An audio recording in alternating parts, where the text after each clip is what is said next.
In our world here, there are many types of creatures, and each type has its own abilities and special skills. And amongst them are some humans, like our hero Light, who frankly serve no purpose at all. And one day Light decided to leave his home to become an adventurer and went to the big city to register at the Adventurers Guild. As soon as he arrived, he met the kind receptionist who helped him register. And since it was his first time registering at the guild, she told him he would start from the lowest rank, which is F. And she told him frankly, you serve no purpose and are completely useless. And she also asked him, do you have any talent or special ability you can use? Our hero Light replied enthusiastically and said to her, yes, I have a skill called the gotcha skill. The receptionist stood stunned for a few seconds as if she couldn't believe what she heard. But he really meant it, and he has a strange luck wheel that he can summon. And when he presses it, it gives him a random item each time. He said to her, I'll show you an example so you understand what I mean. He summoned the wheel of luck and pressed the button. The wheel spun immediately and gave him a bent fork. He tried to justify that this strange fork he got might have some use, but the receptionist still didn't understand his strange ability. He tried a second time, and unfortunately, it gave him a rotten apple that no one could ever eat. The receptionist, of course, wanted to hit him, but since she is respectful, she tried to control herself and said to him, son, with the skill you have, you will never ever get promoted and will remain in Frank forever. He said to her, okay, so what jobs can I do to earn money now, and what quests suit my rank? She quickly showed him the board with all the available quests, but unfortunately our hero was completely illiterate and couldn't read or write, obviously because he never went to school. The receptionist felt his suffering and said to him, all right, I'll explain everything to you. And she started reading the quests listed on the board. She told him that the quests suitable for him currently are jobs like gathering firewood, moving soil, or cleaning gardens, but the pay is very little and barely covers your expenses. He said to her, fine, no problem, I agree to these quests. And indeed, on the same day he worked and tried his best with his small body, and by the end of the day he had barely earned some money to pay the rent for his house. But as he was walking at night, a group of human-like monsters saw him and knew he was new. They went and beat him up and stole his money. Light kept begging them to return his money, saying, if you take everything I have, I'll have to sleep on the street. But the monsters laughed at him, and no one in the street cared about what he said because humans in this world are at the bottom, the lowest beings in rank and power, and of course no one was prepared to defend him. He sat in the middle of the mud as people passed by kept looking at him and bullying him. They kept saying hurtful words to him like he's a useless human, until one person actually stopped to help him. She reached out her hand to him. At first he thought she was a human, but when he looked closely he found she was from the elf race. He was startled and scared, quickly pulled his hand back, and thought she would take advantage of him. But the elf said to him, don't be afraid, and sat next to him, hugging him to calm him down. Light couldn't believe his eyes. How could an elf treat him so kindly? But she seemed truly sincere with him. She introduced him to the rest of her team, and told him that they are called the Tribal Union, a team composed of 9 different races, and their goal is to end the racism between the races existing in this world. The leader's name is Guru, and he is one of the monsters, and the elf's name is Sa. She told him, we have almost all races, but we are missing a human, and that's why we want you to be the 9th member of the team.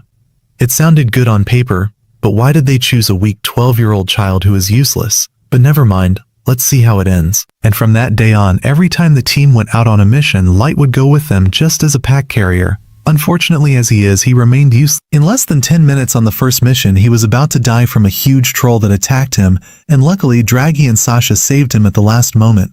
Sasha said to him, focus, Light, this place is one of the most dangerous dungeons in the world. Any creature here could kill you in an instant and you must stay close to us. He apologized and Sasha tried not to upset him, saying, come here, let me see if you're hurt, while checking on him. The rest of the team started getting annoyed. Why are you always so affectionate with him? They laughed and left them. After that, they continued their path deep into the dungeon and placed Light in the middle so nothing would happen to him, until they reached a narrow passage. Guru said, this is a suitable place to Light thought they were going to rest, so he put down his backpack and started making tea for everyone. But Draghi said to him, it's not necessary. We're not stopping here to rest. We're stopping here because we've decided to expel you from the team. Oh, the shock was huge for our hero Light. He said to them, are you joking or are you serious? They said to him, no joking, the talk is for real. Even Sasha, who was kind to him a moment ago, did a 180-degree turn and said to him, you are a pathetic and stupid human and your presence with us serves no purpose. Light, not understanding anything, said to them, wait a moment, why are you saying this? So they started explaining to him that all the time that passed they were acting for him. They told him that all the talk about equality and ending racism was all a trick and a lie. We are in fact among those who hate humans the most. In short, from the first day they wanted to get rid of him. He asked, then why did you waste your time and bring me with you in the first place? Guru replied and said to him, we wanted your skill. Your skill is called gotcha, right? Correct? It's a lousy skill, but it resembled a skill called the maestro, and the officials above wanted to see if this skill would develop and become useful or not. That's why they asked us to treat you well temporarily. And in the end, they saw that you were a disgusting brat, you and your skill, so we no longer need to pretend that we love you. Light stood stunned, not comprehending everything that was happening, but they didn't care. On the contrary, they intended to end the matter literally. And Guru said to him with a wicked smile, you will never ever get out of this dungeon alive, and right after these words I will attack you. He wounded him in the face. Blood poured down, terrified and scared. He got up and ran with all his energy to escape, but they laughed and said to him, even if you run away, the first monster you meet will finish you off immediately. You'd better stay here so we can kill you with our own hands. Sasha immediately raised her bow and shot him, and her arrow pierced his leg. He fell to the ground screaming in pain while the others were laughing and happy to hear his screams. Oh, the boy was literally being humiliated to the extreme. Guru approached and started kicking him with his foot to make him cry more, but Draghi said to him, enough, we're supposed to say that a monster attacked him, and we can't leave marks proving we were there. Guru laughed and said to him, it's no use, you can't escape from us ever.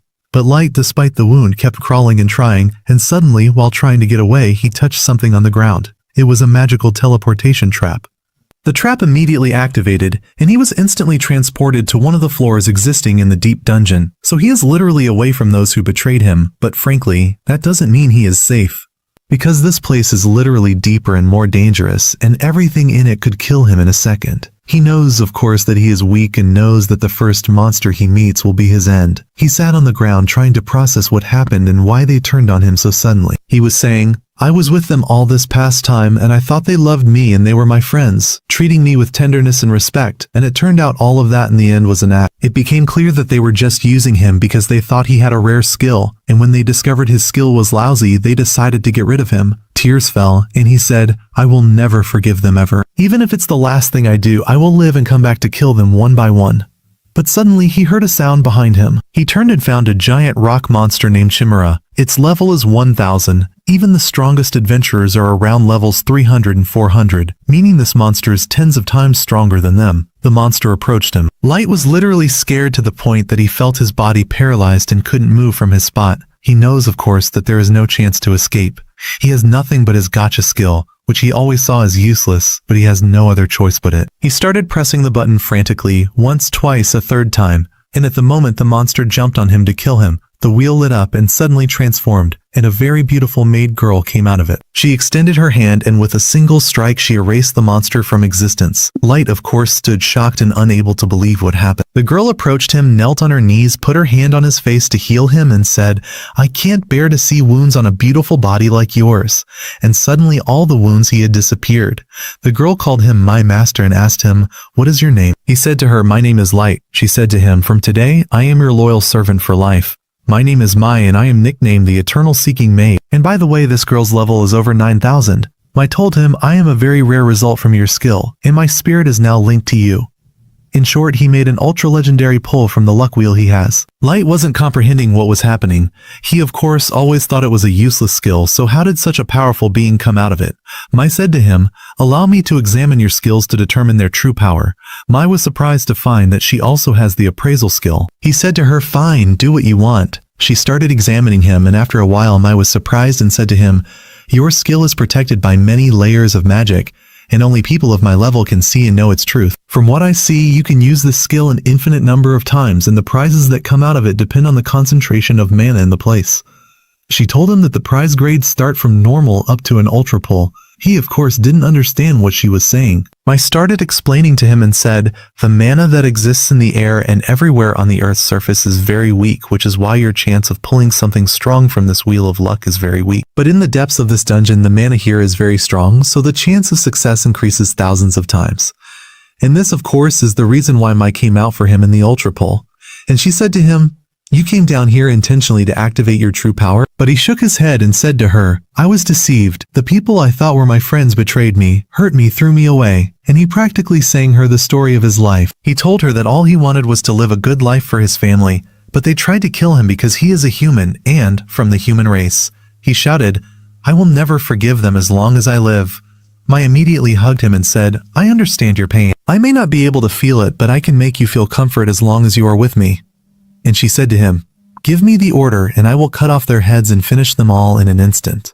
Light immediately stood up and said to her, no, don't kill them. She said to him, why? These people don't deserve mercy. He said to her, I don't want you to kill them, not because I'm kind, but because I will take revenge with my own hands. He said to her, I was weak and deceived. Next time I will be strong enough so that this doesn't happen again. Mai smiled and said to him, okay sir, no problem at all. If you want to become strong like that, I will help you with all my strength, and I will make you the person who can get his rights by himself. Good for you, Mai. And wow, our hero Light, folks, will transform from a lousy kid and will possess a legendary and very awesome skill. We continue our story and learn that after 3 years, in the middle of the dungeon where Light was, he used his gacha skill to build a complete empire. He summoned a full army of powerful servants who were literally obsessed with him and loved him very much. We see that every female servant is literally in love with Light, saying they must have used up all their luck just to be close to him. One of them even added that she herself wanted to hug him, and literally all the female servants were out of control. Later, Light goes out to greet his people. Everyone literally loves him and wants to offer him the best food. If some people are short on supplies, Light is a kind leader and sits to report to the administration. Mai is following everything and wants to solve any problem immediately so that Light's image doesn't look bad. After that, Light noticed that the population had increased a lot over 3 years, so he might review and adjust the entire system anew. Then Light asked about his top warriors, whom he had summoned, of course, through his special gacha magic. They are all from rare cards of level 9999, whom he had summoned before. Mai told him that each one is currently on a mission. She tells him that Ayuki is scouting the upper part of the dungeon and making maps of the forests surrounding the dungeon, which are full of monsters and shouldn't be trusted. She's a genius tamer, and Yaoi is working on developing new magic as part of Light's grand plan. Of course, Light is busy with many things back to back, so he hopes Yaoi doesn't get confused by the great pressure on her. Light thanked Mai, telling her he is grateful for all the help, but he noticed she didn't mention Nazuna, so he was surprised and asked her what she's been doing these days. Mai laughed and told him that Nazuna is currently walking around the palace, not because they need extra security, but frankly because she is very stupid and doesn't know how to do anything except fight. In the palace, Nazuna is walking happily without a clear goal, but as long as she doesn't cause trouble, no one says anything to her. We return to Light after that. It's time for his daily training. He went to meet one of his powerful servants named Jack. Even though he has a huge army to protect him, he still wants to become strong enough to rely on himself. We learn that Light has been training with Jack for 3 years and can indeed fight him as an equal. On the other hand, Nazuna is still walking around the palace until she saw some servants sweeping. She told them she was on a very secret mission, so they started praising her, saying she was doing an excellent job. They were complimenting her because they wanted a favor from her. The fool Nazuna fell into the trap as usual. They told her about a special place they wanted her to go to as part of her patrol, and she immediately agreed. This special place is Light's room. After a while she went to knock on Light's room door, but the one who opened was Mai. Mai was surprised when Nazuna came to Light's room. Nazuna said she wanted to search inside. Mai said the room is well secured, but Nazuna said, since Light is training outside, what are you doing in his room? Mai replied, a skilled maid is never idle, but Nazuna ignored her and entered. She noticed that someone had just been tossing and turning on the bed, messing up the pillows and was busy smelling them. Mai was very annoyed and said, this is my special way of making beds, it's a trade secret and it's none of your business. Nazuna believed her and was impressed, saying to Mai, you are worthy of your status as the first summoned. Then she handed her a letter from the other maids, who were of course upset about Mai monopolizing Light's room. They wanted to enter his room themselves to clean it. Nazuna asked Mai, do you want me to help you with something? Mai understood the message very well and gave Nazuna a small reward and made her leave. Nazuna went to buy sweets with the reward. After that, she met Ayuki on the terrace. Nazuna was surprised and said, weren't you on a reconnaissance mission? But Ayuki was mumbling and wasn't understandable at all. Nazuna thought she was saying, destroy the entire forest, and she was indeed about to do so until Ayuki was forced to speak normally, and told her she was just bringing a part of the finished map. Nazuna laughed and said, well, you should have said so from the beginning, took the map from her and continued her tour. Later she entered the throne room, and when she found the place empty she seized the opportunity, went and sat on Light's throne, and started snuggling into it. She began to pamper herself, thinking that Light missed her, and she hadn't seen him today. Suddenly she heard a loud cracking sound and discovered she had broken one of the throne's armrests. She got very scared and started fixing it quickly so it would look intact, but of course she just stuck it back anyhow and ran out scared and terrified. Outside the palace, Light and Jack finished their training and decided to go to the bathhouse to relax. Jack told him he had become excellent at controlling his body, and his level was now higher than many fighters. But he warned him not to be overconfident because they don't know what might await them if they leave the dungeon. Light said, "I understand your words well, and I won't let the power control me, so when the time for revenge comes, I won't mess things up." At the same time, Mei gathered the 4 maids who sent the letter and started yelling at them saying, "You know why I brought you here?" They tried to deny it, but she had memorized the letter word for word, and Nazuna had literally told her everything, so they had no escape. They started apologizing, saying they did it just to lessen her burden. But Mei was very angry, especially since they made Nazuna deliver the letter instead of them. She told them their request was denied, and as punishment she would make them clean the entire corridor leading to the throne room with their own hands, and without magic of course. They were shocked and told her the task was impossible, but Mei said, "This is a chance for you to practice patience." She also announced she was going on a mission to the surface, so they had to do all the work in her place. After that we see Nazuna standing in front of a weapon shop, and what does she see by chance? She remembers she came to buy sweets, but she tells herself, "Nazuna, you saw some very fancy fighting gloves and really want to get them." At that moment she was surprised that Ai was there with her now and not at her work. So Ai tells her, "Things are going well, so I decided to take a break and relax." Then Yi decided to provoke Nazuna and show how stupid she is. She asked her some multiplication table questions, and with the first question Nazuna answered wrong. They started squabbling and all the city's inhabitants were watching them. Ei continued her provocation of Nazuna, saying, "Light is relying on me for the main revenge plan, not like you. He makes you wander around on useless patrols." Nazuna said, "My patrols are important, not like what you imagine." I continued provoking her, saying, "Yesterday I drank tea with Light, just the 2 of us." Nazuna became very upset. She wished she could sit with him and drink tea too. Ei told her, "Next time, Light will even book a special room for me and sit with me." Suddenly Yi realized that Nazuna was saying, "You're a witch and your mana energy could run out at any moment during battle. If you need any help from me during the fight, I'll be by your side and help you." So I took it to heart and said, "Agreed," and left. Nazuna was happy walking away so she wouldn't be sad. Later the 4 maids sat in their room very upset. They said the punishment was unfair and that only Mei has the right to enjoy Light's scent and be with him always. One suggested they poison and kill her, but one of them said that Mei is immune to poisons and nothing affects her at all. So they gave up and started crying that they wanted to clean Light's room to smell the scent of his bed. One of them said she wanted to eat with a fork that Light used, but another replied, "The obsession hasn't reached that level yet." Jealousy among them literally started working at the highest level. They remembered that Mei is no better than them because she was on his bed today and also was the first one Light summoned. And she spent many months alone with him when he was weak. So they decided to cast a curse out of their jealousy and started wishing she would die. By their bad luck, Mei was standing behind the door and heard everything they said. She entered suddenly and said, "Would you like to say something else?" They immediately got scared and started trembling, saying they didn't mean anything they said. But she heard them herself. In the end, they admitted they were jealous of her because she was the first one Light summoned. Mei told them that nothing inappropriate happened between her and Light, and she was only teaching him combat arts and history. She also said she was intending to apologize to them for the previous punishment, but after what she heard she decided to increase the punishment and asked them to clean the throne room as well. While cleaning, one of them was cleaning the throne, and the armrest that Nazuna had broken fell off again. They all fell silent, realizing they were in big trouble. The next morning Light goes out to meet Ai and Nazuna, who were squabbling as usual.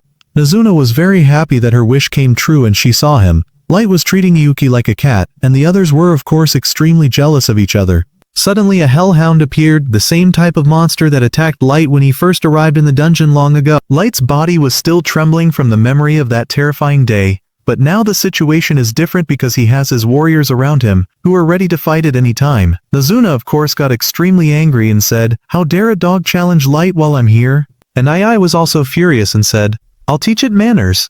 And Yuki was also upset and decided to kill it and wipe its entire species from existence. They looked at the monster and said, "Get ready for our level 9999 power." They were just about to finish it off, but Light calmly stopped them and said, "I'm fine now." They immediately listened to him and stepped back. After that, Light apologized to the monster for scaring it and said, "If I had let them at you, they would have literally erased you from existence." Then Light told them the reason he gathered them, which was of course after he received word that Mei's mission was successful and it was time to execute the plan. The prey took the bait and it's time to execute the second step. The other girls are very jealous of Mei because she knows everything and has surpassed them in preparing the plan, but at the same time they are also extremely excited. Light told them, the time for revenge has now come, for which he has been preparing for 3 years. Garo was walking with his followers in the middle of the city. Since he is their hero, everyone there was overjoyed, praising and glorifying him as if he were the king, to the point where one of the monsters behind him called out and said to him, "If you want to marry my sister, I agree." But Garo didn't pay him any mind and walked away as if he hadn't heard anything, of course because he currently isn't free, nor are girls on his mind. At that moment, he saw a small human boy who looked very miserable, searching through the garbage for any food to satisfy his hunger. The boy wasn't close to him at all, but Garo, instead of ignoring him, turned towards him on purpose, went and kicked him, knocking him to the ground, and kept bullying him just for amusement and simply to humiliate. After that, he gathered his pathetic gang and entered a private room so his followers could start applauding him, glorifying him, and kept praising him and even singing a song in his name as is their habit.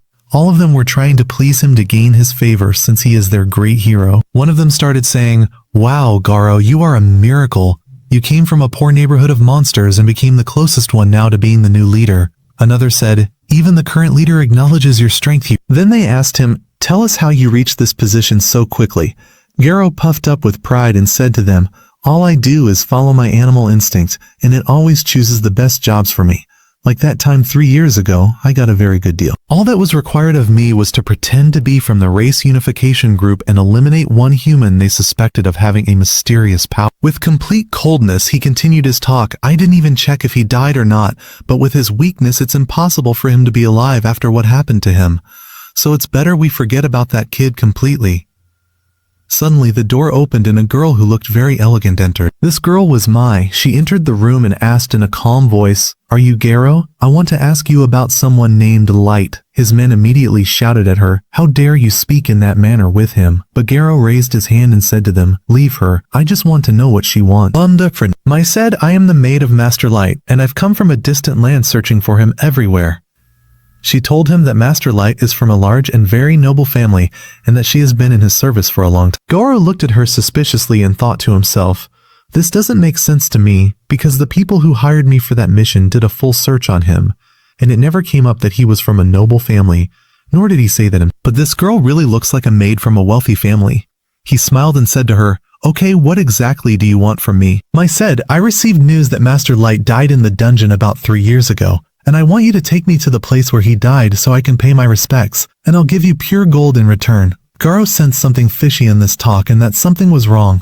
Why would a girl pay so much gold to go to an old place? There must be a trap, but when he looked at her again and saw that she was just a normal, weak human, he laughed and thought to himself, "Is this the one who will cause me trouble? She looks very weak." He said aloud, "Okay, I'll help you. Not for the money, but because Light was my friend and I want to help him." Mai smiled deceitfully inside, knowing that everything he said was a lie, but she had to keep playing the role. So she thanked him and said, "I am very grateful to you." After a full month of travel, they finally reached the place where Light had disappeared 3 years ago. But Garo had no intention of honoring the agreement anyway, and he had another plan in mind. As soon as they arrived, he would attack Mai and leave her to die in the same way Light died. As soon as they arrived, Mai knelt on the ground, her tears falling as she imagined the moments when Light was alone, lost and trapped in the darkness of the dungeon. How difficult it must have felt. The despair and helplessness he felt. Garo began his acting, saying, "The poor kid was attacked by a monster suddenly and fell into a teleportation trap before we could catch up with him. At the same time, his men began moving quietly to block the exit so Mai couldn't escape, waiting for the moment to attack." But suddenly, before they could attack her, Mai said in a voice full of anger, "But if I had been with Master Light from the beginning, he wouldn't have been betrayed like that, nor would he have fallen into the hands of scum like you." As soon as Garo heard this sentence, his expression changed and he began to retreat a step back because the thing she said was known only to the people who were in on the plot. "What does she mean, who betrayed Light? How does she know these details?" He shouted, "How do you know that? You look like a spy or a follower of some race." Mai breathed angrily and said, "How dare you compare me to them? I am the maid of Master Light and will remain in his service all my life, and anyone who doubts my loyalty will face the punishment of death." The atmosphere changed suddenly. Garo felt something terrifying inside him. This woman is a normal human, but the aura emanating from her made the hair on his body stand on end. His animal instinct itself was telling him that he must escape immediately. Mai was about to unleash her fury and turn the place into a slaughterhouse, but before she could do so, a calm voice came from behind her and said, "That's enough, Mai. Leave this one, he is my prey." Garo and his men froze in their places. None of them felt anyone approach nor heard any footsteps. When they looked, they found Light standing in front of them. Garo's eyes widened, unable to believe what he was seeing. Impossible. How was Light alive? Light looked at him with complete coldness and said, I came back to take my revenge with my own hands, Garo. Garo exploded with laughter then and said, You weakling, I'm now at level 150 and you were at level 15 back then. How could you even touch? He wasn't convinced that Light was truly strong, but in his mind he had a plan. If he killed Light himself and brought his body, he would be the greatest hero to the leader and would become the new leader himself. But Light was unaffected and unafraid and said to him calmly, I don't even want you to ask me how I survived. Garo laughed and said, Surely this woman saved you when you teleported. But the strange thing is that was indeed the truth. Garo immediately shouted to his men and demanded that they attack him. Two of them lunged at him with incredible speed, but before they could even reach him, their heads flew from their bodies in a second.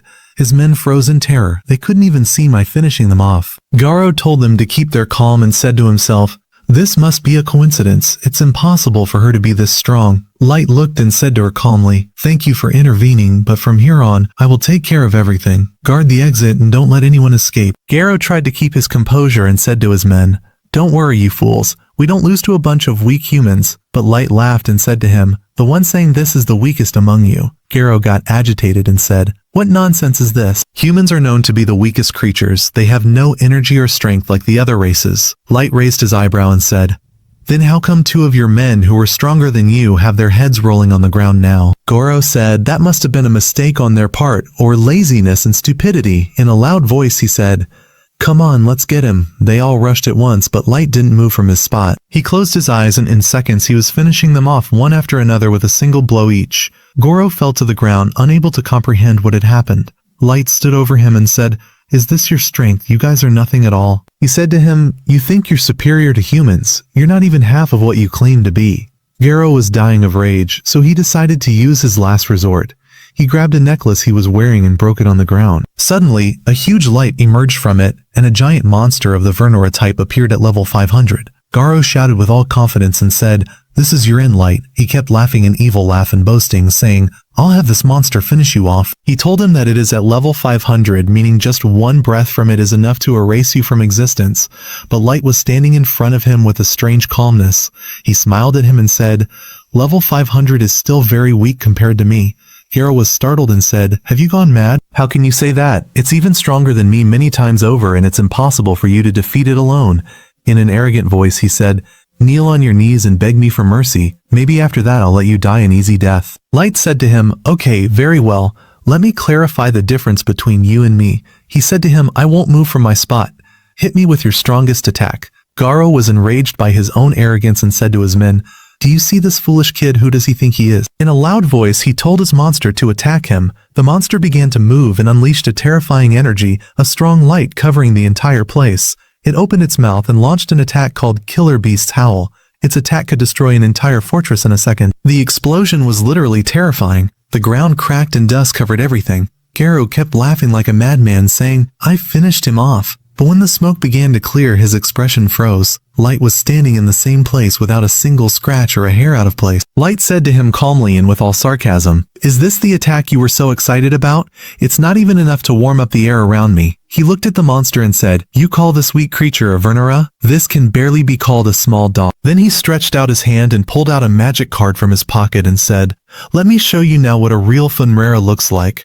He opened the card and suddenly a huge vortex of energy appeared, and a legendary giant wolf emerged from it. Its eyes glowed with blue light and the air itself froze everything around it. He said to him, Now this is a real monster. He told him that it is at level 9000. Garo literally froze in his place, and when the monster glanced in his direction, it just breathed once. And the wolf that Garo had summoned froze instantly and shattered like. Garo stood rooted to the spot, his expression completely frozen, literally unable to believe what his eyes were seeing. The monster he himself had summoned was wiped from existence by a single breath from the Fenrera.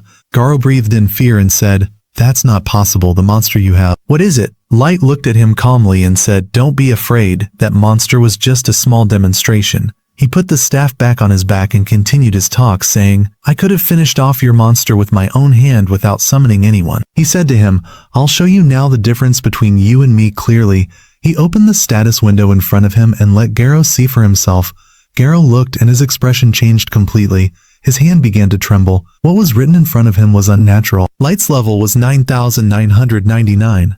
He screamed, unable to believe that Light had that level, and kept saying, "This isn't real.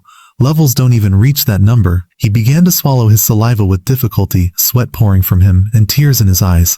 He said in fear, "You can't possibly be Light. You are an unnatural devil." But Light approached him and said, "Does it matter to you if I am Light or not? In the end, your end will be the same." Garo lost all hope. He threw his weapon on the ground and fell to his knees. He said in a broken voice, "Please forgive me. I was carrying out orders from my superiors. I didn't mean to harm you or even finish you off." He raised his head and kept pleading with him, saying, "I was wrong and I was foolish." He told him, "You are the true king of magic. Please let me live. Don't kill me here." Light looked at him with complete coldness and said, "Before I decide whether to forgive you or not, I have a few questions you must answer with complete honesty." Garo immediately agreed and nodded his head, saying, "I will do whatever you want." Light said to him, "First question, when your superiors ordered you to look for people named masters, what did you want them for?" Garo got confused and said, "I don't know what masters means. I was just carrying out the orders given." Light looked at him and said, "Then why, after you confirmed I wasn't one of the masters, did you decide to kill me?" Garo said in fear, "It wasn't me who decided. Those were orders from above. They told me we must erase your existence completely, but I don't know the reason." Light was silent for a moment and then he looked at Garo's followers and asked them, "Do you guys know anything about the masters?" Everyone replied in the same second, "Yes, we." Mai immediately moved and in the blink of an eye she cut them all in half with her sword and said in a terrifying voice, "Anyone who lies in front of Light will be punished with death." After she finished them off, Light looked at Goro and said to him with terrifying calmness, "I have one last question for you before I decide your fate, and if you lie, know that Mai will be able to tell the truth, and at that moment your end will be worse than death." Garo felt his body freeze, sweat dripping from everywhere, and knew that if he said something wrong, Mai would tear him apart. Light said to him, "Given your strong intuition, do you think I can win any war against the kings currently outside the dungeon?" Garo hesitated, and he looked very nervous. But in the end he said to him, "With your strength you could win at first truly. But after that you will lose because you are alone. War isn't just about individual strength, it's about armies, weapons, and an endless number of people, meaning, in the end you will be defeated." He expected Light to yell or punish him, but Light smiled and said, "I was sure you would say that and you are actually right." He took a step closer to him and said, "But let me show you something that might change your mind." He stretched out his hand and pulled out a magic card and suddenly light covered the entire place. When Garo opened his eyes again, he found himself in a huge throne hall. Its floor was made of marble and its walls of gold, with many, many armies in front of him. Garo was terrified and raised his hand to cover his face, not understanding where he was or what had happened. When he looked closely, he saw Light's real army. Thousands of fighters all standing in rows, their uniforms coordinated, and the aura around them was terrifying. Light walked with steady steps towards the throne, and when he arrived he said to them in a loud voice, "Display your levels." And in that moment all the soldiers revealed their energy. Garo froze in his place when he saw the numbers. Most of them were above level 5,000, and the weakest among them was 1,500. Garo's face literally turned pale, his eyes wide open, unable to believe what he was seeing in front of him. He said while trembling, "Their levels are all above 5,000. Even the weakest among them is stronger than all of our soldiers." Light said to him with all confidence, Now Garo, after you've seen my army with your own eyes, do you still think that war against the kings is impossible?" Garo couldn't even respond. His expression changed from fear, and he knew the answer was already clear.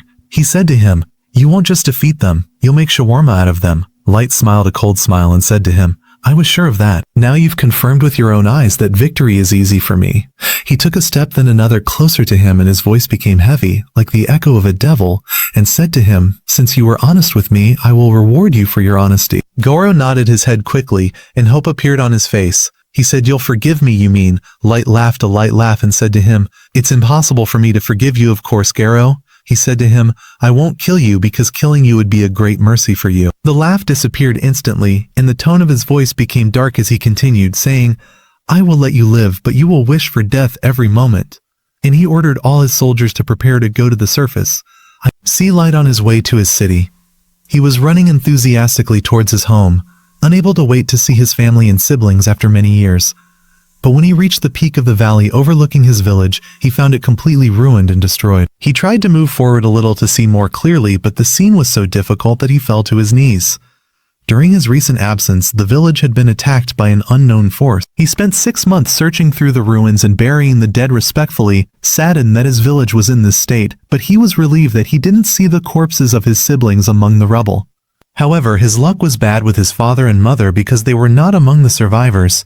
After Light finished mourning his father and mother, the fighter Gold told him they needed to get moving because they had been away from their kingdom for a long time. Nemo scolded Gold and told him not to be disgusting and that he shouldn't bother Light right now because Light needs to calm down as he is sad. Gold said he wanted to return to his comfortable bed and accused Nemo of hypocrisy because she also wanted to return and rest. Nemo replied, saying the complete opposite, and said that she was ready to stay by Light's side even if she had to sleep on the peak of the coldest mountain in the world. Gold told her, "You misunderstood me. I am also ready to do more than that for Light's sake, but I don't want Light to sleep in the cold and suffer." Nemo was convinced and agreed with him. Light cut them off and said, "Don't worry about accommodation. Just focus on gathering useful information for now." And Light admitted afterwards that their power could sweep the world without them even breaking a sweat. But it would be stupid to enter a war without any. He was almost sure that the destruction of his village was related to him being accused of being a master, meaning the master of magic.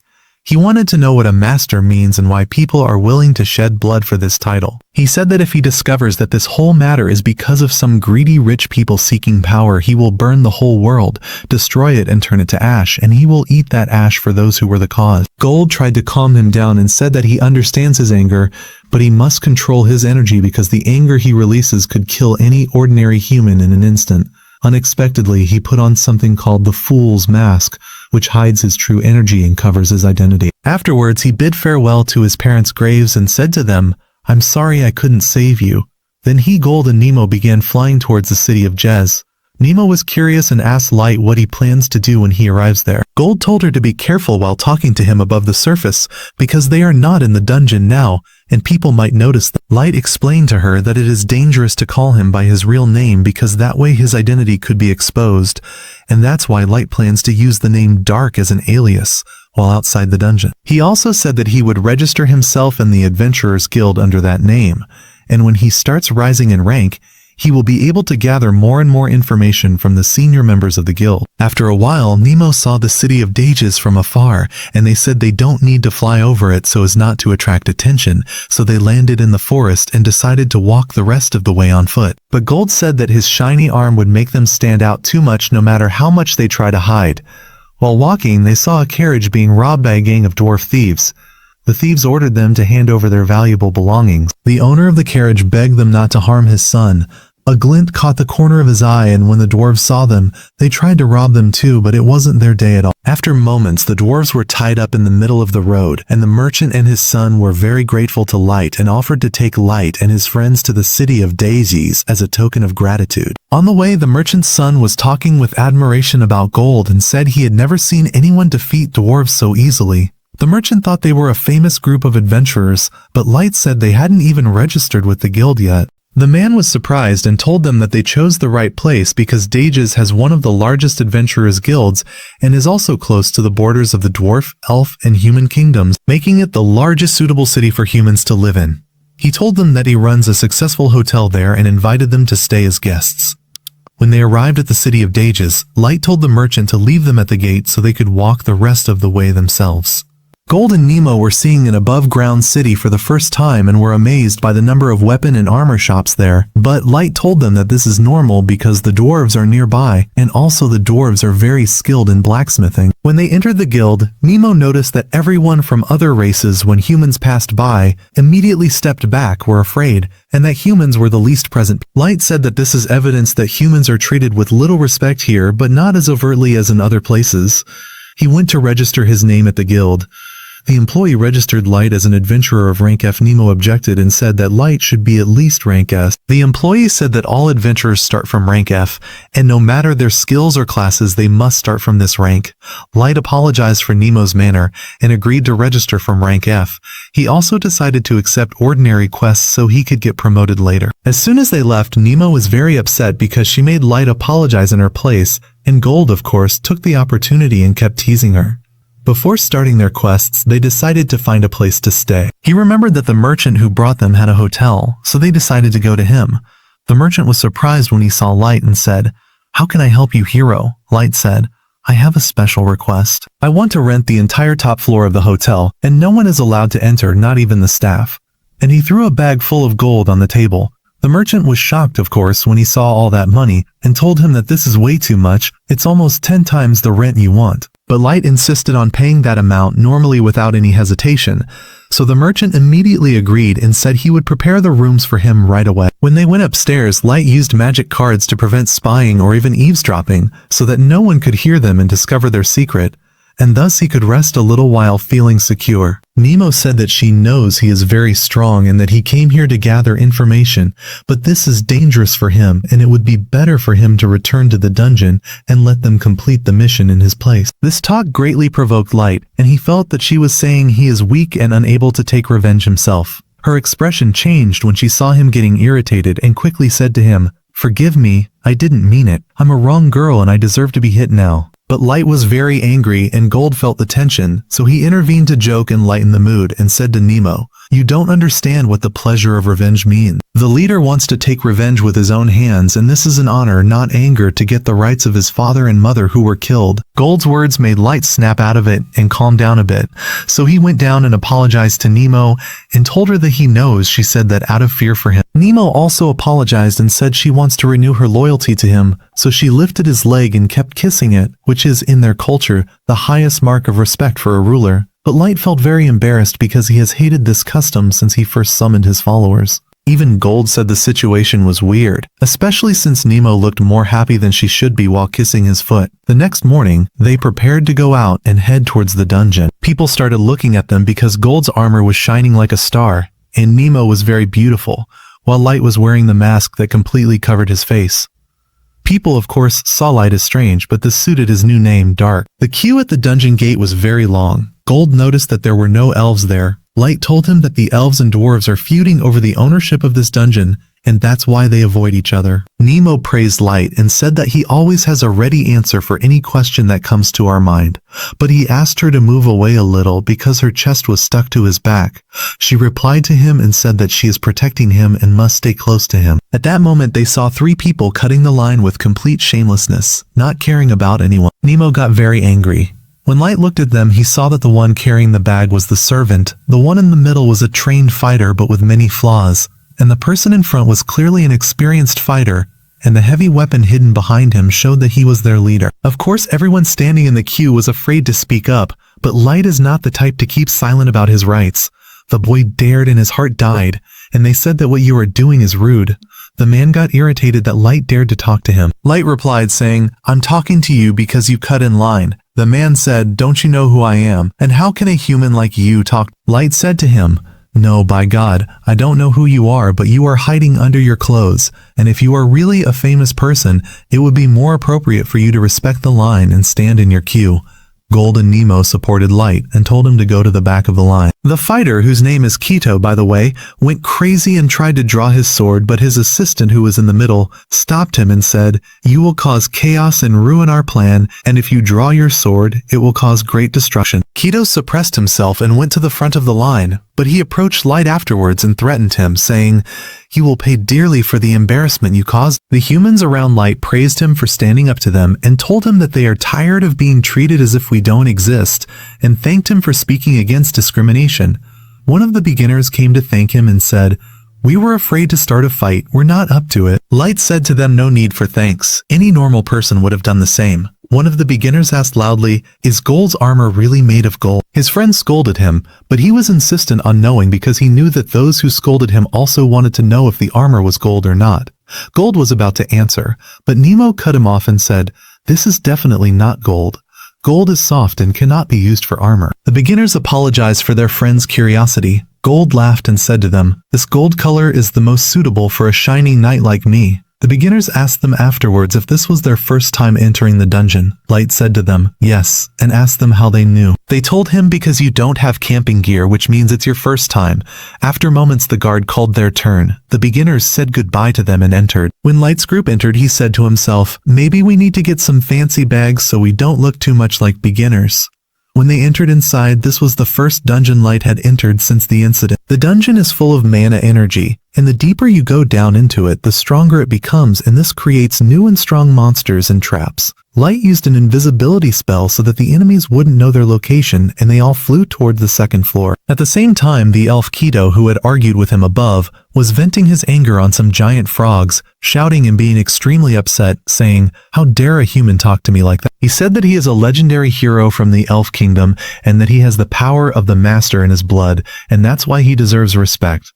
He said that his level is 1500, and that this is not enough, and he wants to become stronger to destroy all those who mocked him. The world with him said that he understands and said that he will use his research to help him increase his power more. Meanwhile, Light and his friends reached the third floor after finishing off a group of huge orcs and said, "That's enough. We have enough evidence for the guild." Also, he was completely dirty and wanted to bathe. As soon as Nemo heard the word bath, she said to him enthusiastically, "Leave it to me, I will take care of you and guide you to the shower perfectly." But Light didn't care about her words and felt that she is a silly, foolish girl who says anything. While they were flying on their way, they saw the beginners who were before them at the gate, trapped by a group of goblins, but they tried to encourage themselves and actually managed to finish them off. Light went to them and began to praise them in their strength. Suddenly, they heard a commotion coming from the forest. A group of wolves started running towards them. The beginner said, "Let's run away quickly. We won't be able to fight them."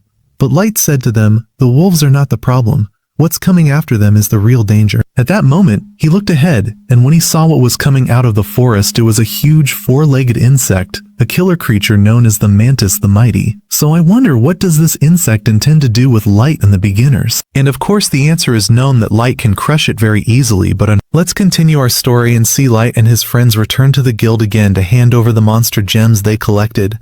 We see Nemo here arguing with the employee and saying to her, "It's not fair that my Master Dark remains in this rank. He should be promoted to a higher rank." The employee says to her, "Well, make me do it now. These are our rules and we can't violate them." She tells her, "We made an exception and promoted him from rank F to rank D, and we can't do more than that." Nemo says to her, "This rank is not worthy of my master at all. He should be promoted directly to rank S." The employee says to her, to get ranks, he must perform a heroic or legendary feat to be promoted. Light is here confused and doesn't understand what a heroic or legendary feat means.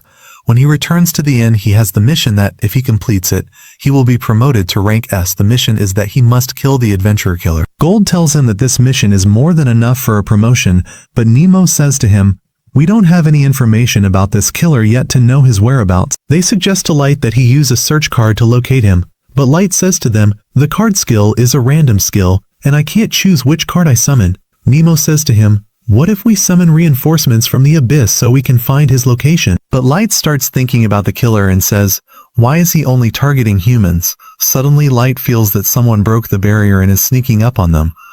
He sees a magic gate opening and Mia falls from it. He immediately grabs her and is surprised that the bracelet he gave her as a gift is broken and fell to the ground. After that, they place her on the bed and hear her saying, "We have to run now and inform Master Dark." Of course, Light doesn't understand what she's saying, so he starts using a healing spell on her to treat her. After healing her, he uses a hypnotic magnetism skill to be able to control her mind and learn about the events that happened to her. We learn that when Mia and her friends were in the abyss, a group of adventurers came to them and warned them that they must leave immediately because there is a ruthless killer who specifically targets killing humans. They tell them that he is very dangerous, his power is great, and no one has been able to stop him so far. After the adventurers warn them, they leave them and go away. At that moment, Mia and her friends decide to escape immediately before nightfall, so the killer doesn't appear and finish them off. And indeed they start moving, but they walk for a very long time, and after a while they feel tired and night falls upon them. So they decide to camp for the night and continue their journey in the morning. But by coincidence, Keith and his assistant come to them, and they are of course the ruthless killers who eliminate humans. The first time Mia and her friends see them, they immediately warn them with good intentions and say to them, "Be careful, you must move from here immediately." Keith says to them, "What exactly is the problem?" They say to him, "There is a ruthless killer who kills humans. But we told you to warn you because he might be targeting you." Keith's assistant says to him, "We should have been more cautious. This matter shouldn't spread too much among the adventurers. It's clear the Adventurers Guild has tightened its grip lately and can find out anything quickly." Their leader, Olu, says, "What are you talking about? I don't understand from your words." Keith says to him, "We are the ruthless killers who eliminate humans." Keith draws his sword and says to them, You are the last of the vermin to be killed right now immediately. Of course they are all scared and terrified and ask Mia to escape alone. They tell her, we will keep him busy until you escape. At that moment Alu decides to attack Keith. Keith feels that this boy Alu is underestimating him, so he immediately gives him a slash with his sword, cutting open his stomach. Of course, when his friends see him fall to the ground bleeding, they rush to attack Keith, but Keith gives them their share too, and each one of them receives a powerful blow. But Rowdy immediately stands up and calls out to Mia, run away now. At that moment, his friend stands with him to help him, and the two of them rush to attack. But Mia calls out to them and says, come back, you can't defeat. At that moment, Keith gets angry because they decided to challenge him anyway, but his assistant calls out to him and says, don't kill them, I want them alive for my experiments. But Keith doesn't listen to him and delivers a powerful blow to each one, finishing them off. The assistant yells at him, why did you kill them? I wanted them alive for my experiments. Keith says to him, I got too angry because they wanted to challenge me. Besides, it doesn't matter that they died, we still have one alive who hasn't died yet. And he approaches her. Keith decides to assault her, but his assistant says to him, enough, call me so I can start my experiments on her. He keeps boasting about himself and says to Mia, you have the honor that one of the elves assaults you, and you should be happy with something like this. Mia, of course, is very scared and terrified and doesn't know how to react, but suddenly her brother Alu stands up again and calls out to Mia, run away, I'm here to protect. Immediately, Keith's assistant is happy that Alu isn't dead and is still alive, and he asks Keith not to kill him because his experiments will be ruined. And Alu here looks at them smiling and tries to reassure her, saying, I will know how to deal with him. The most important thing now is for you to run away immediately. And indeed, she decides to listen to him and starts running. Keith's assistant says to him, catch her before she goes and reports to the guild and we get exposed. He says, killing these roaches is easier than catching them. He decides to run after her to catch her, but Alu calls out to him and says, where are you going, man, Keith? I am your opponent now, and I won't let you catch my sister. He remembers the advice that Gold gave him when he told him that the shield is for fighting and for defending with it. Alu loves to apply the advice he receives, so he throws his sword at him to distract him and immediately runs towards him. With the shield in his hand, he delivers a very strong blow to his face, knocking him to the ground. Of course, this shield blow enrages Keith immensely and makes him literally hate himself. Alu keeps laughing because his plan succeeded and he managed to hit him. But Keith immediately uses his legendary sword and delivers a magical slash that pierces through his body. He keeps yelling at him, how dare a lowly human like you lay a hand on a great being like me? But Alu still has some life left in him, and Keith goes to finish him off, but his assistant intervenes and says, I kiss your brain, man, leave him alone. I told you I need him for my experiments. He says to him, go catch Mia now immediately before she escapes and reports to the guild and exposes us. We see Mia as she is escaping, but Keith uses the legendary sword and creates barriers in front of her to prevent her from escape. He says to her, we won't keep playing this game of cat and mouse. Stop running away from me. He says to her, you should be happy to be standing before the great hero who will rule the human world. And he shows her the legendary Elf King's sword, from which he can create as many copies as he wants. At that moment, Mia feels that there is no use in escaping and decides to confront him since she is a sorcerer. She says, my brother and my friends sacrificed themselves for me, and I can't be a coward. She starts using her ice magic and attacks Keith, but he is able to easily deflect her attack. She had succeeded with that attack in distracting him and starts to escape again, but he manages to catch up to her, strikes her, and knocks her to the ground. Keith keeps boasting about himself, thinking he is the brave, heroic, amazing hero. But Mia says to him, you can't possibly be a heroic legend because a heroic legend never kills anyone and always helps humans, and anyone in need stands by him. She says to him, a heroic legend must be someone like Master Dark. Keith then remembers moments of bullying when he was in the elf world. All the elves used to bully him because he was weak and didn't complete his evolution. This is the reason that gave him his psychological complex and made him extremely arrogant. He gets angry and uses a powerful magic attack to kill her. At that moment, Mia grabs the bracelet she received from Light and says, I wish I had met him to warn him about all that is happening. The bracelet immediately lights up. At that moment, we return to Light, who has learned everything and the reason for the mess Mia is in now. Of course, he is upset and extremely angry. He asks Nemo and Gold to start moving immediately. It's clear that Keith is in for a rough night and will get a proper beating. We return to Keith's assistant, who is treating Elu so he can catch him before he dies and perform experiments on him. Keith comes to him afterwards, so he says to him, did you catch the girl who was escaping? But Keith says to him, she disappeared and I don't know where she went. I thought she came to you. The assistant says, damn it, we are exposed now. If this matter reaches the guild, they will immediately report it to the Elf Kingdom. And when the Elf Kingdom finds out that you stole their legendary sword, they will report it to the great leader, and he will come to finish you off, him and his followers. We learn that the leader of the Elf Kingdom has a power level of 3000, meaning he could grab this Keith and turn him into fried potatoes. Keith starts to get scared and terrified, but his assistant says to him, I don't want you to be afraid. Once I finish my research, I will be able to unleash your full potential, and you will become the strongest person in the world. Keith starts to feel encouraged again, but suddenly Light appears and says to him, you won't have time to celebrate too much. Of course they are shocked and don't understand when Light appeared. Keith says, I didn't feel his presence even though my power is 1500. He looks at Alu's friends and finds that they have died, but Gold says to him, Alu is still alive and breathing. Light immediately approaches him and uses healing magic to treat him. After that, Light yells at Keith and says to him, why did you do this to them? He says, they didn't do anything to deserve this horrible crime. He says, their dream was very simple. Their goal was to make Mia happy. He says, if circumstances were different, they could have been my friends. Keith's assistant intervenes and says, you misunderstand the situation. I was just using healing magic to treat. But Keith reassures them and says, don't be afraid. I won't report you to the guild because you are my prey now. He gets angry and says to them, I will not show you mercy, and I will make you wish for death right now from the torture you will see from me. Light starts to approach Keith. At that moment, Keith is annoyed by the look Light is giving him and says, I don't need a lowly human like you looking at me with a despising look. Keith gets extremely angry and leaps into the air, descending upon him with a powerful strike from his legendary sword. But Light parries the blow with ease and says to him, is that all you've got? Is this your final attack? This enrages Keith even more and he keeps attacking him with his sword, delivering many blows. But Light easily parries all his attacks. Of course, his assistant is stunned that Keith is attacking with the legendary sword, and this annoying guy can deal with all these attacks. We see Gold and Nemo saying that Keith is acting like a wild donkey and isn't using his brain at all in the fight. Finally, when Light gets fed up, he parries his attack and delivers a very powerful blow with his staff to his stomach, sending him flying. Then Keith stands up, enraged, and immediately uses the legendary elf sword and uses his magical power. He keeps attacking Light with powerful magical strikes, but Light constantly dodges his attacks. Gold says that Keith's magical attacks are strong, but they will never pose any danger to Light. Suddenly Keith disappears and reappears suddenly behind Light to surprise him with a powerful attack. But Light anticipates his attack and parries his strike. Keith is shocked by Light's power and says to him, "You're cheating in the fight. You told us you were a sorcerer, but it turns out you're a knight, because no sorcerer can dodge the attacks of my legendary sword." Light says to him, "I am in fact a sorcerer, not a knight." Keith says to him, "Impossible. No sorcerer can last more than a minute against me." So Light tries to prove to him that he is a sorcerer and immediately summons thousands of ice arrows above him. Keith is surprised that he summoned all these ice arrows without uttering any incantation. When he attacks him with his magic, he is surprised that the ice arrows block all the strikes. And when Keith changes the direction of his magic, he is surprised that the ice arrows have formed a complete shield around Light to protect him from any attack in any direction. Keith says what is happening is not natural at all. It is written that I should be the heroic legend, and I shouldn't struggle at all against a small kid like Light.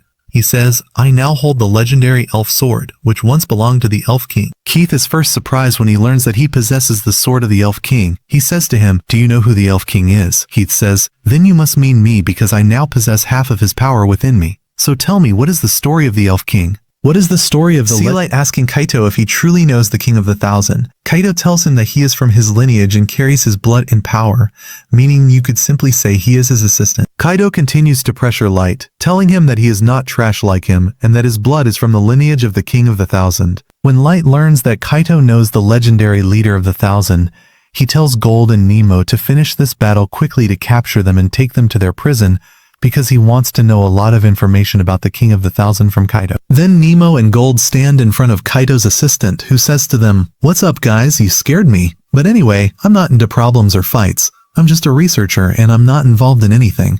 But if you want to cause trouble and worry, I'm ready to fight you with my monsters." Suddenly, the enchanted monsters behind him begin to reveal themselves, and they are giant monsters fused with humans. He tells them that he managed to fuse humans with a group of giant savage lizards to create what they see now. He tells them that through this method, he was able to surpass the maximum limits of humans after fusing them with monsters to use them in combat. But he tells them that they are still in the experimental stage. But there's no problem having a battle to test their strength. He keeps boasting, telling them that he is the greatest inventor in the world, and that he needs a very large number of humans to complete his experiments on them and reach the absolute power he is searching for. When Light finds him mocking humans, he tells him that clearly you've lost your mind. He asks Nemo and Gold to finish off these monsters quickly to free the fused humans from their suffering. When he looks at one of the monsters, he finds it is one of the adventurers he had met before. When Kaito's assistant feels they are making fun of him, he tells them that clearly you don't appreciate the greatness of my experiments, and now you will see the power of the monsters I create. Immediately, the monsters emerge and attack them, but Nemo and Gold manage to hit them with their weapons and think they have managed to defeat them. But Kaito's assistant tells them, "Don't mock my monsters so much. It's impossible for them to lose that easily." We notice that the monsters have the ability to regenerate and begin to rise again. Using the legendary sword, continues to attack Light and tells him not to zone out so much because their battle isn't over yet. Then one of the monsters attacks Nemo, but she dodges his attack and stabs him with the dagger she has in her hand. After that, she attacks him and delivers a strong blow, but the monster still regenerates and continues to attack her, but she still dodges his attack. Gold here mocks her and says, "Can't you finish off this monster or what?" She says to him, "Do you think you finished off the monster in front of you?" He says to her, "I'm still just in the warm-up state." After that, he draws his sword and attacks the monster with a very strong blow, but the monster still regenerates after Gold's strike and attacks him, but Gold blocks his attack with his shield. Quito's assistant keeps mocking them and tells them that their victory will be almost impossible and that it's better for them to surrender. He promises them that when he performs experiments on them, he won't make them feel any pain at all. This talk from Kaito's assistant provokes them greatly, and they decide to use their legendary power. Indeed, they release magic from the weapons they are holding and strike the monsters with a very strong. Kaito's assistant keeps laughing at them and tells them that no matter how hard they try, it's impossible to defeat them. But he is shocked that his monsters are not regenerating this time, and indeed begin to disappear completely. He runs to them to make sure, but Nemo immediately trips him hard with a kick below the belt and says, "Shut up, you've given us a headache. Let's take you and go." We return to Light, who is using ice arrows and attacking Kaito, but Kaito dodges them at the last moment. Kaito says to him, "Are you planning to run away and leave the battle? Weren't you the one saying that whoever runs away is a coward and doesn't deserve to live?" Here Kaito remembers the provoking looks from Mia's brother when he was laughing at him after hitting him, and he gets extremely angry then. He tells him, "I hate all of you human trash and you don't deserve to live at all." He grabs the legendary sword and unleashes his maximum power. Indeed, we see a legendary magical aura emanating from the sword, and Kaito is shocked by the magical aura coming from the legendary thousands. Then Kaito says to him, "What's wrong, are you scared or what?" and immediately attacks him with it. But Kaito dodges the attack quickly and notices that the sword has become much stronger and that his mana energy has increased strangely. He says that he merged many types of magic to release this power. Then Kaito keeps mocking Light and says to him, "This time you're running away from me. Come and face me, show me if you can defeat me." He continues to attack him, and we see the sword literally transform into something like a glowing whip, and he tries to leave Light in any way, moves with great speed, and no attack from the sword he has can touch him. Then Light says to him, "Your power is interesting, but unfortunately, it still won't work against me." So Kaito gets extremely angry and says to him, "Okay then, let me hold the sword I have and see if it will affect you or not." He is angry and upset that he can't touch him with the sword he has, so he is forced to increase the magical power to the highest level. He flies into the air and descends on Kaito with a very strong blow, resulting in a powerful explosion. He thinks he has managed to finish off Light, but the shock here is that he finds Light standing in his place unmoved and the sword literally cannot touch him. Light says to him, "I told you your skill is good, but it's not enough to defeat me at all." Kaito is literally shocked and doesn't know what is happening in front of him. He then continues to attack Kaito with the legendary sword, but not a single strike can touch Light. He says, "How can the legendary thousand sword not defeat a human who has no importance?" Finally, when Light gets fed up with him, he strikes the magical aura with a very strong blow, stops it, and delivers a strong blow that knocks him to the ground. He then approaches Kaito and says to him, "I will make you see death with your own eyes, but you won't reach it." He begins to get scared and terrified and approaches Kaito, continually apologizing to him and saying, "Please don't kill me. I'm ready to tell you everything you." He tells him, "I was a candidate for the general commander of the Thousand Knights, and if you want to know any information about this legendary thousand sword, I'm ready to." Kaito says to him, "Isn't it a shame for someone from the lineage of the legendary thousand hero to be so scared and terrified?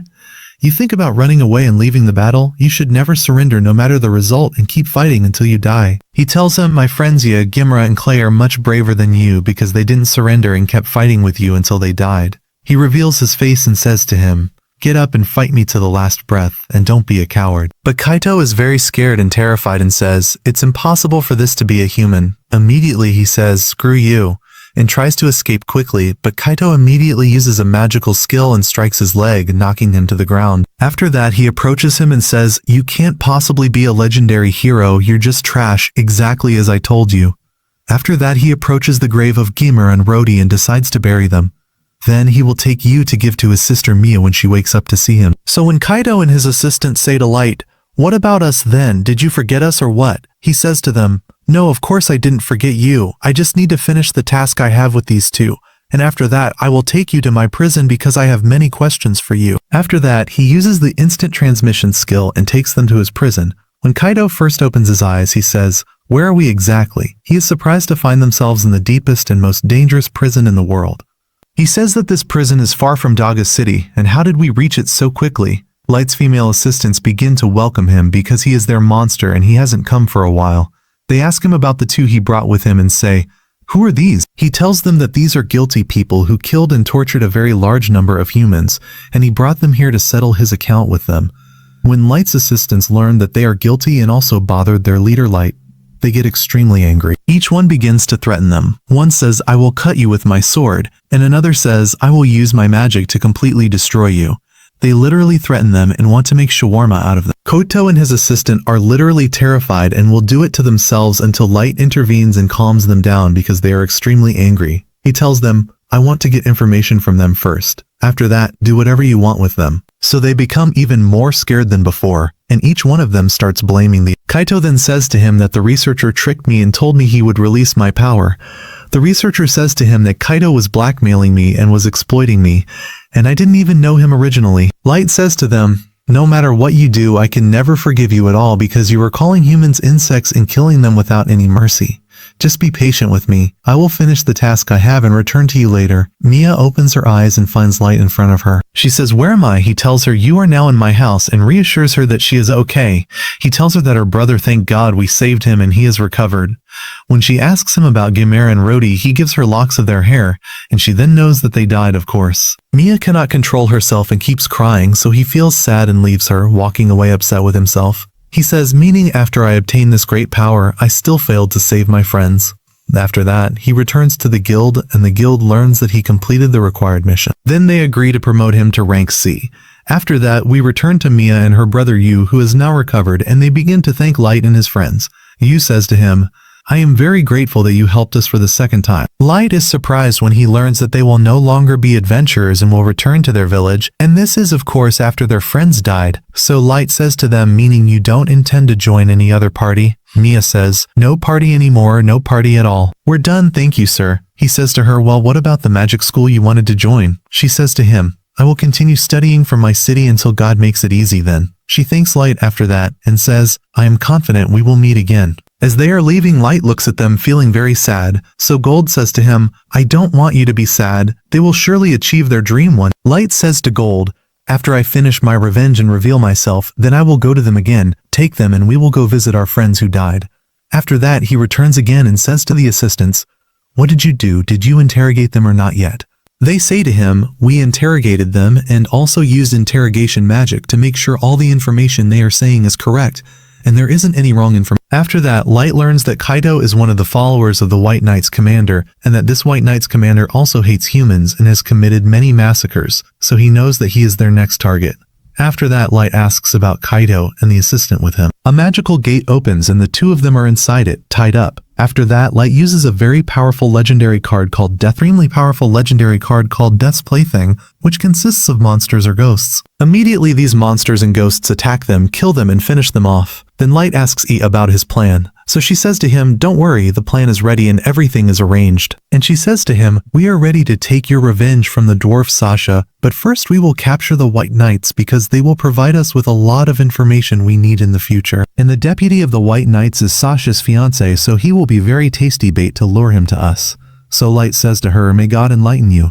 It seems you've prepared for everything. Then we go to the Kingdom of 1,000 and see Sasha talking with her fiancé. She is telling him about Light and how much he was suffering when they were torturing him and wanted to finish him off. So he says to her, we must eliminate all human settlements, and that he enjoys killing them very much. And of course, Sasha is very happy hearing this talk. But Light is also smiling and says to her, we'll see who will be laughing in the end. We continue our story and see Sasha talking with her maid, telling her how wonderful and enjoyable the meeting with her fiancé Michael was and that she was very happy with him. So the maid says to her, you must get ready for the wedding ceremony and buy a nice dress for yourself to be the most beautiful one. And she says to her, I am confident you will be the most beautiful couple in the whole world. Suddenly their carriage stops and we find out it hit a human who was carrying goods, and his boss, of course, who is from the 1,000, keeps hitting and insulting him.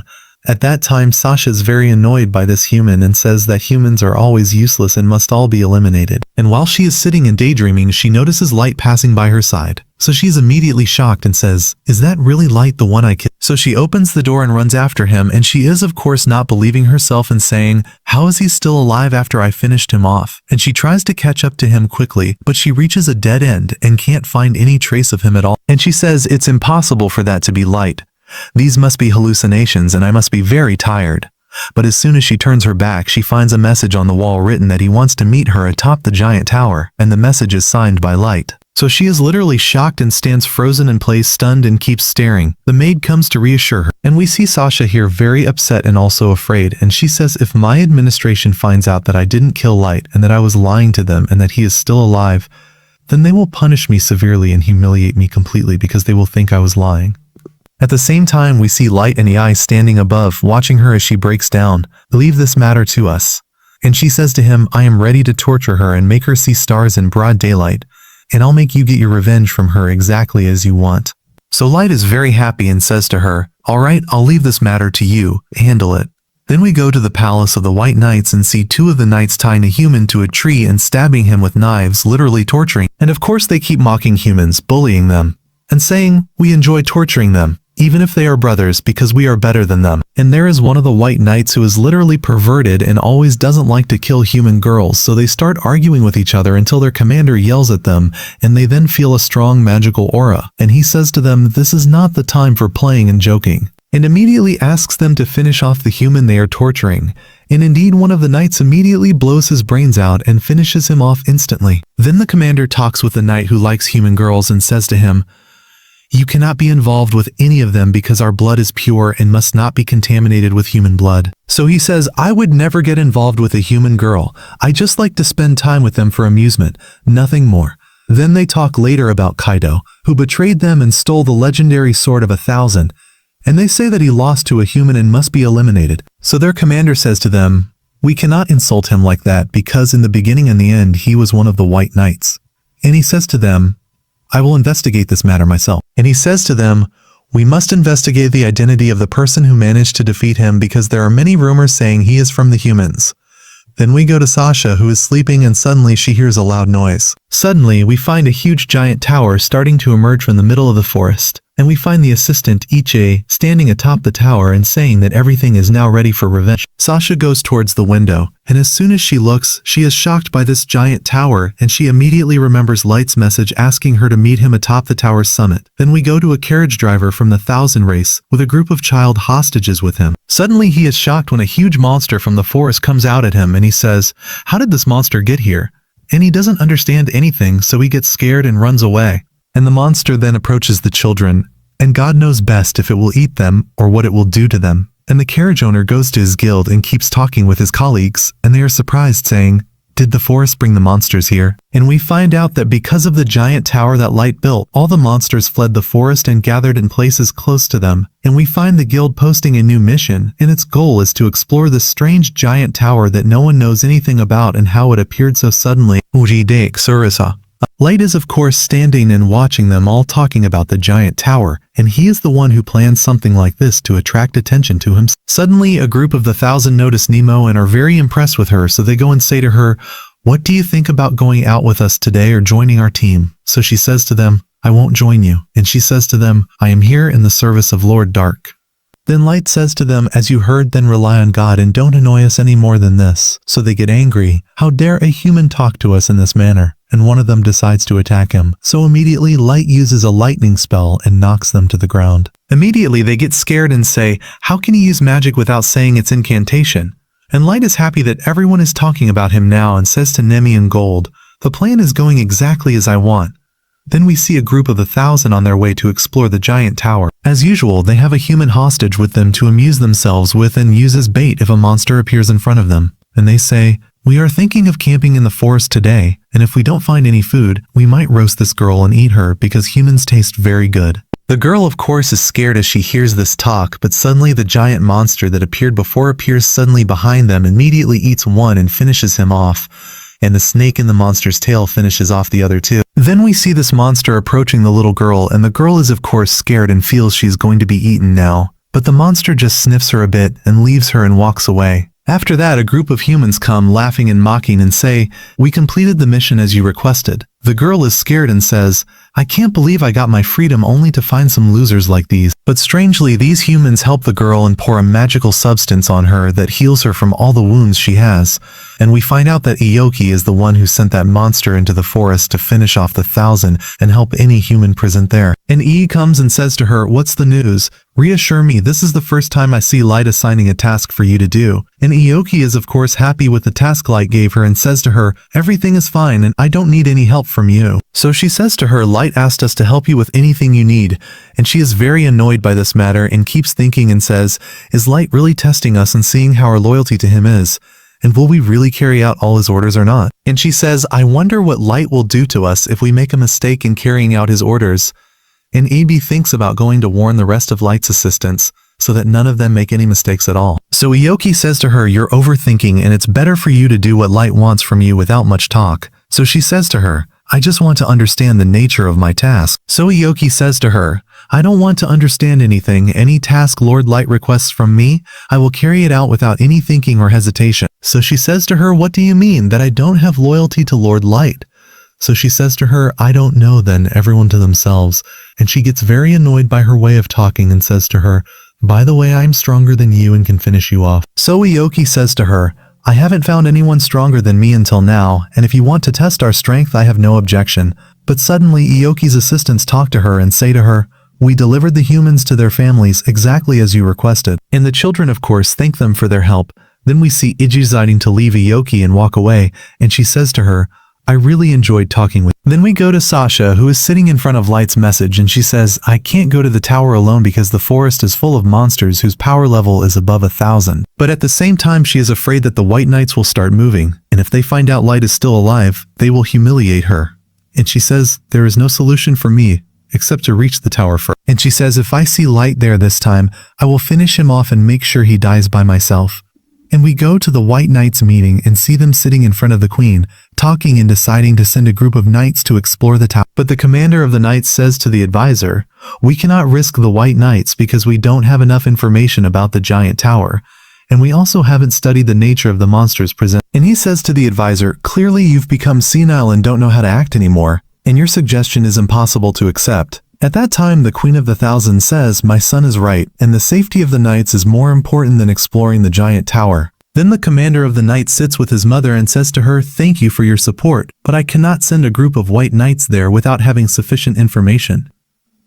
And of course, they are surprised by the sudden appearance of this giant tower without any prior warning. And he says to his mother, do you think the Dark Lord made it? And he says to her, I heard legends saying the Dark Lord would be from the humans. So his mother says to him, I don't want you to be afraid. As long as our goal is to eliminate the humans, then it's impossible to give the Dark Lord a chance to be one of them.